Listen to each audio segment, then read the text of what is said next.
glad to make time for you today, Yeah, my friend. And thank we'll you. call you a new friend. I'm sure definitely have a lot of shared passions and pursuits. hmm And I'm excited to, get it going. Do you need to get anything going on your end, or are you ready to roll? I just want to go through just my sponsor that I do. I work for a company called the Dungeon Forge, and we do miniatures, T-shirts, dice, just a lot of different things. And so, for anybody out there, or for you, you want to check it out, definitely go check it out at thedungeonforge.com. So, but other than that, I'm good to go. And Cool. I Yeah. just I wanted to say thank you. I really appreciate you taking the time. Like you said, we can do about half an hour. That way, Yeah. you're probably really busy schedule, but I just wanted to say thank you. And yeah, I really appreciate talking to other people who share this same passion of storytelling. And you obviously have 35 plus years of knowledge. And Mhm. Yeah. I love to learn and to hear from people. So thank you.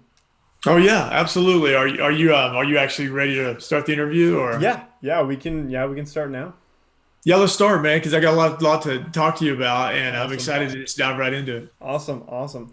Well, so like I mentioned, like you said, you've been doing for 35 plus years. Where did it Yeah. all start?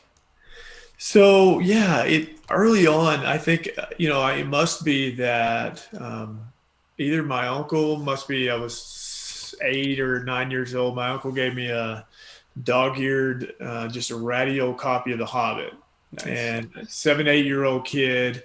That for me was just like it was Yeah. just for a lot of us, right? It was the Oh yeah. gateway drug. Yep.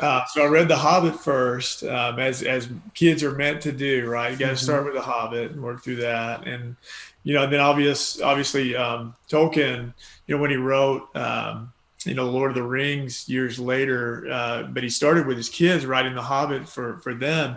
I had that same experience, and I fell in love with windy passageways and Mm-hmm. dank holes and creatures that go bump in the night and Yep. shiny rings in the darkness. That for me was like that was it, man. Just Yep. hooked immediately. Yeah.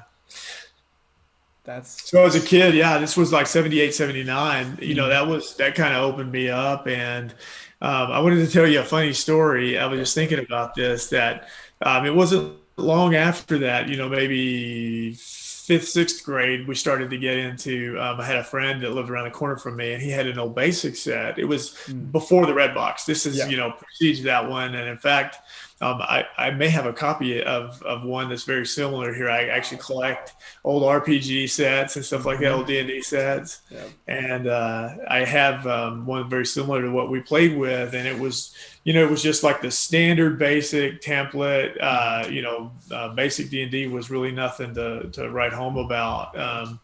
In the late 70s, early 80s, it was really that's just that first edition book and the first edition DMG, the one with the idol. Yeah. I had never seen any of that stuff, but we got excited about it. Just the little limited books that my friend had. And so I wrote a letter to Gary Gygax about this time, early 80s, and just heard that during the Satanic Panic, of the Yeah. early Oh 80s, yeah. Yep. wrote him this letter, and I'm sure it was like like crayon or something, 19-year-old kid asking Gary Yeah. Gygax, what's the story, So got this long, kind of past of looking back to the creators that put these products out there, and I see just this clear connection between Tolkien and what came next. Yeah. But kind of going through the years, over the years, I played in high school. We played second edition when I was in high school, graduated in 88, 89, that time Nice. frame. Yeah, and so that's really the kind of the dawn of that second edition book, and Yeah. I did that until I joined the military.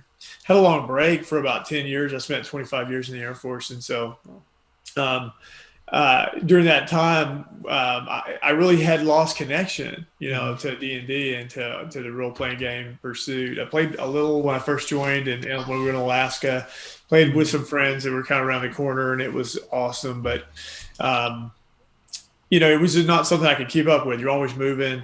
You don't Yep. ever have a standard, friend set, and Mm-hmm. you're busy a lot when you're in the military. But what happened was in the '90s, we got Neverwinter Nights. And so Yep. Neverwinter Nights connected me back to 3.5, and Nice. there was a host site for a while called neverwinterconnections.com, Okay. and I built some hack packs for Neverwinter Nights for any of your listeners, or you that had worked in those modules or any of Yeah. those tools. They were fantastic. A live DM Mhm. client, having the ability to connect people in that way. It really kind of connected me to what excites me about these games, and what excites me about these conversations that we invariably wind up having with one another. What do we have in common? What unites us, Mhm. what excites us, and what doesn't. What doesn't work Yeah. for us. How we kind of bounce off one another. We're able to do that in a live way. I thought that was awesome, but it of course didn't last. It got outmoded. I'm sure D&D Online came along after that, and did play some multiplayer, MMORPGs, I can't even think what the other M stands for, I guess. I think. Anyway, yeah, I got into some MMORPGs, and did that for a while, but it wasn't really the same for me. It's really been the last 5 years or so Mm. since 5e came out that I've gotten really back into the hobby in like just a huge, huge way. And that's kind of how I think, you found me, Colton, which is on Quora. Yep. Dungeon Masters Deep Dive is kind of our prime location. And then we also have Dungeons Ampersand Dragons, Okay. Dungeons and Dragons on Quora as well. It's a new space that's growing really, really fast. But connecting people, kind of Korans around this topic, around this hobby, it's kind of led me into the social media space where, Yeah. I'm excited to meet you on this playing field. Mhm. I think it's such a great hobby, man. And again, hey, thanks for having me. I Yeah. know it's a lot of story there, right? Yeah, yeah, of course. No, that's fantastic. I love to. You're the second person I've spoken to that has more than 30 years of experience with role playing games. Yeah, I love to hear that you were able to speak with Gary Gygax. That just blows my mind. I wish we had that experience now because obviously yeah, the game is so much different, but the way it brings people together, the storytelling, yeah. it's all familiar. And so what do you think is the biggest difference between fifth edition and first edition? And yeah. Yeah. Anything that I work in kind of agile product development in the business world, and we do a lot of minimum viable products.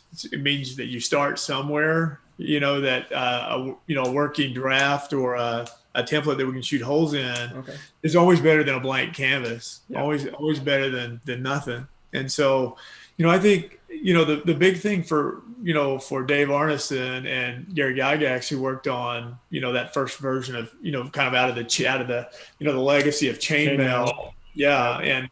and the creation of D&D. They didn't know what they were doing. I'm sure they didn't always understand completely what they were doing. That it's obvious for anybody who's spent time with 1E and the tables. Oh my God! I mean, Yeah. it's a table for your player takes a crap, right? You And then like THACO roll scores D20. later I mean, on. Yeah. and so that grit that's just the basis for 1E has been softened over Hmm. time. And maybe softened is the wrong word. That you may have people who see this and go, oh, but really it has been tried. They've obviously spent a lot of time thinking about usability, Hmm.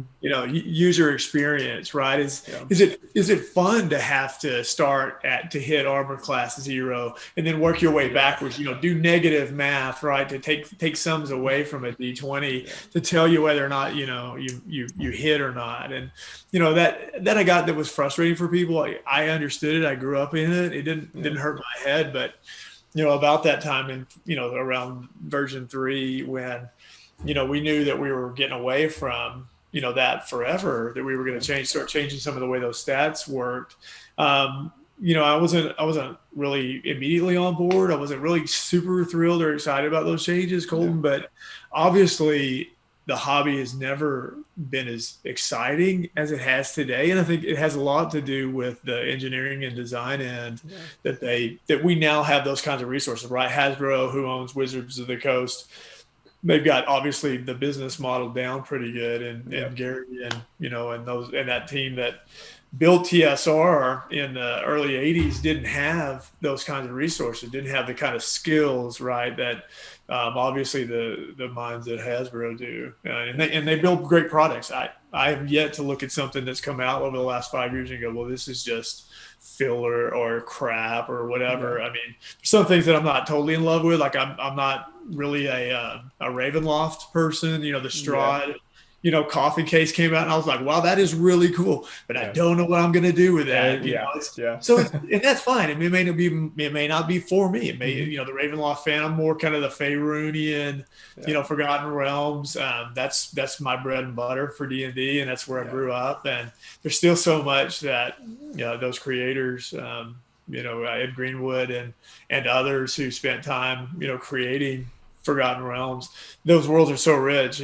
I think there's material there for forever. Oh yeah, I think that's the thing about D&D, whether it's or any role playing game in general, is there is unlimited potential because everybody can contribute in their own way. So you Right. see so many players becoming dungeon masters, and so many dungeon masters continuing to be players because it's just it's just wonderful that there are so many resources. And yeah, like I also not the biggest fan of Ravenloft. I don't really never played Curse of Strahd. Maybe I should, Yeah. but Yeah. I think it's We don't know what we're missing. yeah, yeah, exactly. But there's something for everybody there, and I think that's the main thing about Dungeons and Dragons role playing games is that it's for everybody. I've gotten my whole family except for my father because he has the shortest attention span of all time into playing the game. So Yeah, yeah, yeah. I can't get my wife playing, but both my boys do, and their friends, and that's a connection for us in the neighborhood. And it yeah, turns out that our house is a lot like the house that I grew up in, where all the kids were in that one house. And nice. as a high school kid in the late '80s, I mean, you look at Stranger Things, and that I think fired a lot of people up about D&D. It did Oh got yeah, me, really excited about it when it first came out. And even though a lot of people look at that and they're like, well, that's not D&D. Well, dude, it probably what we were playing in the late '80s probably wouldn't consider it D&D either. It's just no. it's a freedom within a framework. Oh yeah, for And sure. but they're pretty basic games. Yeah, But having everybody, in that one common space, and looking at people across the table, even then, where there was video games were coming out, but they weren't as prevalent as they are today. And so that's a testament, right? It's a yeah. testament that with the competition for eyeballs, I mean, there is a screen everywhere. Oh And yeah. the fact that we're still talking about, D20s, Yeah. at today's age, No. it's so cool. Yeah, it's a fantastic thing that, and I think the reason why it's so big now is because all the people that started, 30 years ago, they're the ones making the media now. They're the ones making all those movies and shows and books and Yeah. everything now. Yeah. And like you mentioned that you're a novelist. Yeah, How aspiring for sure. okay. I was, I always tell this tale that, I've brushed up against great writers, and have Hmm. always wanted to, finish my novel. And it sits in a drawer. It's done, the first version. And what you realize after you first write your book is that you write the end for the first time, it's clearly not the end, right? Yeah. It's really just the Oh yeah. beginning. All of the work is in the revision. And, Hmm. it was enough for me to initially get, a product done and have it get in front of an editor and her give me some advice. And what I got from them was they wanted more. Yeah. They wanted more. They wanted me to break it into five smaller books and Oh wow. expand the world building aspect of it, because I'd piqued their interest so much. Yeah. Uh, and so the project, it lingers because it's okay for it to linger right now. Yeah.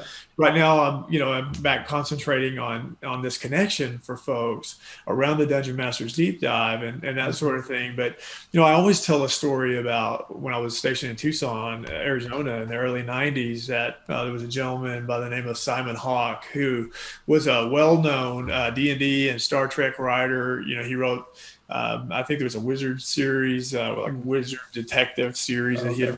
he had written. Just, I guess he had like 60 books published to his name, and Wow. was an amazing guy. He was a great storyteller, and he really pushed on me. I was a student of his, and Hmm. um, had taken a couple of different courses through Pima College there in Tucson back then, and he as professor really, he pushed on me as a student to think more about the motivations behind everything, right? I mean, as a Mm-hmm. young guy, I was very much about the Drist of the world, Yeah. Halfling's Gem, those books, and Yeah. Ari Salvatore is a great writer, but there's only one Ari Salvatore for a reason. Yep. I was just probably, I'm sure I was a cheap imitation, cheap copy, of him. That's who I wanted to be as a writer, and Yeah. it didn't really suit my style Mm-hmm. as much as I thought it did early on, and so putting some distance between those early pieces that I was putting together and where I am today, it's head and shoulders above it. And Yeah. the cool thing about wanting to be I think most dungeon masters are either frustrated movie directors or novelists or Yep. writers of some stripe, right? And I think I'm I'm probably right all of there. those things. Yeah. Are you? Yeah. Yeah. I've written one novel Yeah. a couple years ago. I wrote it in like 5 months, and it's not very good. But I felt accomplished that I wrote it. Because my family, I feel like we're all pretty smart people, but we have a hard time completing things and getting things done. Yeah. Um, Yeah. and Something about finishing a project, it's hard for me too. yeah, Creative people, I think it's so hard to let things go, and it's yeah, and then also that you got to submit it to critical scrutiny, friends, yeah, family, everybody, and that's hard, yeah, but it is part of the process. In D&D, we get to do it in a real time way, yeah, right? You are telling the story and trying to integrate the narrative, and you are taking, you're synthesizing information in a live environment. It really, yeah, you got to have so many hats on as a dungeon master all at once. yeah, That's another reason for these communities and why they make sense is because um, my trade craft as a dungeon master is probably not anything like yours is, Colton, but I hmm know for a fact there's a hell of a lot of stuff I could learn from you. I mean, that's the beauty of this is meeting new people. I don't think I've been playing for about 10 years. I've been a dungeon master consistently for about 3.5, maybe 4 years. Yeah. And I think the beauty of it is, yeah, we both can learn from each other. Because I started on 3.5, but most of my time has been spent in 5th edition. But my real start with role playing games was actually Call of Cthulhu and Oh, World of Darkness. hmm. And I think that actually influenced my tastes and how I do things because I am extremely heavy on the role play and getting into the characters. And Mhm. so, yeah, I think that's you hit it right there is we can all learn from each other. Yeah. Yeah. It's just like when you have players at the table, it's the same concept. Mm-hmm. They'll teach you things about dungeon mastering, even the ones that have never DM'd before. They have great ideas, and having that feedback loop Yeah. with them, and you know, for me, finding out what's working for you, what do you want to do next time. Yeah. Obviously, session zeros at the very beginning of a campaign are so important that you get on track with them early, and Yep. it's something to aspire to. I know I'm not doing it all perfectly. I don't spend as much time in their backstories, and I Yeah. think that's where I'm the director, Yep. a lot, and I want to take inputs on lines from actors. I think that matters, and I want them to feel like they've got a stake and what they do Yeah. matters and all that stuff. And one of the funny, and I was thinking about this. I've been thinking about this interview, for a couple of days, Colton, and one of the things that I've been thinking about, and this was something that kind of occurred to me early on, is about the railroad, right? We always talk about railroading, Yep. and one of the things that I've learned so much is that you can have major events happen off screen, off stage, Yes. that Mm-hmm. are told to players that does more for their imaginations and does more for their senses of accomplishment than I had really ever known and given them credit. It's just something I've stumbled onto over time. I guess that's why the secret note is so powerful, right? It's Yeah. these bits and bytes of information that feed the inner narrative in their own, directorial, headspace. Yeah. That's where the collaboration starts to really spark. And fortunately, I've got a lot of really creative players around my table, really Mm-hmm. smart guys. They're, I'm sure, going on to be significant engineers and mathematicians and musicians. They're all brilliant, and Yeah. they keep me on my toes. They challenge me, and I hope they see this, and Yeah. they were proud of what what we're talking about. Yeah. No, I think that that is what you said about the collaborative part. It is a collaborative storytelling. It's everybody coming together and believing in this fantasy for just a couple hours, even just a little bit, Yeah, and yeah. that's beautiful. It really It's is. pretty cool. Yeah, Yeah. and I liken it. I'm sure it is a lot like making movies, but even Hmm. maybe more, fulfilling. I know that they go on location and shoot for 6 months, and then it spends 2 years in editing, and then 4 years after they got together, they might see it. To make the film, Yeah. they get to actually finally see it. We get to see the movie as it's made. It's Hmm. not always pretty. I've I've had stuff come up that and I know that they do this stuff on purpose. My guys will throw me monkey wrenches just to Yeah. see how I'm going to react to it. Let me just consider the most impossible thing that this guy can't keep up with, and Yeah. I like it. It keeps me on my toes, but they know they know when I've been stretched too much. It usually implies a short break, at least. Yeah, yeah. No, I love that part of when they throw a monkey wrench in your plans. You just like stop for a second. You're like, yeah, I have notes about that, and you're like going through, like, please find something or think of Yeah, something. yeah, And yeah. It's like a duck, right? You look calm on the surface, and underneath there's a hell of a yeah, lot of I mean, like struggling going on. yeah, I'm like, I'm not an engineer. I am not a captain of a ship. I am not any of these things, but I can act like I am, and that's part of it. Is the shared It fantasy. is. So yeah, Yeah, yeah, yeah. Keeping it moving and keeping it alive, and yeah, and that's the thing. This might I might ask you about, Colton. okay, Is what do you think about maybe if we're going to do this, maybe we could do this in series, right? Maybe we yeah, could do this in chapters. Maybe we could meet every once in a while, and keep these going, and we could maybe for a follow on, we could talk about yeah, how do you keep that narrative thread alive, and at the table when, especially like teenage kids, my God, they just want to, talk about this, that, and the other thing. How do you keep people on topic? How do you keep the narrative flow and the threads yeah. going, and that real time feel when they want to be entertained too? Yeah, man, that's a really hard question because I think it can be different for every player individually. Yeah. Because, like, for example, in my current group, I have a rogue, a paladin, a wizard, and a druid. And the paladin, he is hooked on getting these specific things that will help him defeat this evil. The wizard, she is trying to learn how to control her powers and become stronger. The rogue, he wants to become a god. It's like that trickster god. And the druid, he's just kind of chilling, doing his own thing. And so what I've done to keep it kind of together is I've just taken pieces of their backstories and connected them in small ways. That way they know, okay, we're together in this and we're gonna move forward. And it doesn't always go well. Obviously, it's improv in the moment and you can't plan for everything. But I think just trying to remind them, hey guys, remember we're here in the game. Let's keep this going. Let's keep this together. And obviously, I Like have general coaching, right? yeah, and obviously I have so much Yeah. to learn. But I think that's one of the keys is being willing to learn and to continue to grow as a dungeon Hmm. master, as a player. And yeah, like you mentioned earlier, learning from your players and what they like, what they don't like, checking in with them every once in a while to make sure that, hey, we had this just emotional story beat. Are we okay to keep going? Because Oh yeah. I've had players cry at the table. I've cried at the table. We've gone mad, Wow. but it's Uh, in the end, it's a game, and yeah. we're here to enjoy it.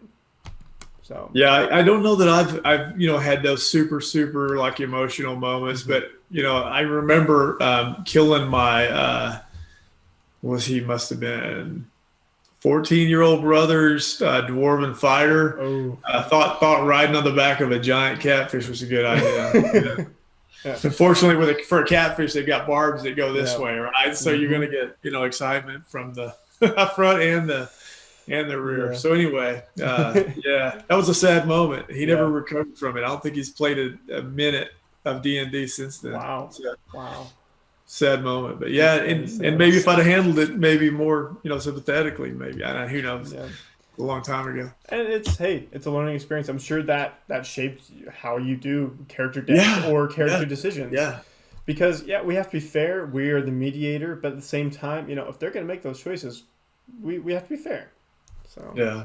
Well, and death saves are a lot more. And you asked, early on about what's the difference mhm. between 5e and 1a. It's, you get a couple bites at the apple, for Yeah, death in 5e that makes it, I think, a much more enjoyable experience, and also gives me freedom as a DM that, if I accidentally stomp on you, yeah, and when I wanted it to be challenging, but not for you to perish, yeah. then I gives me that flexibility to set situations up where you're going to maybe get some relief, Hmm.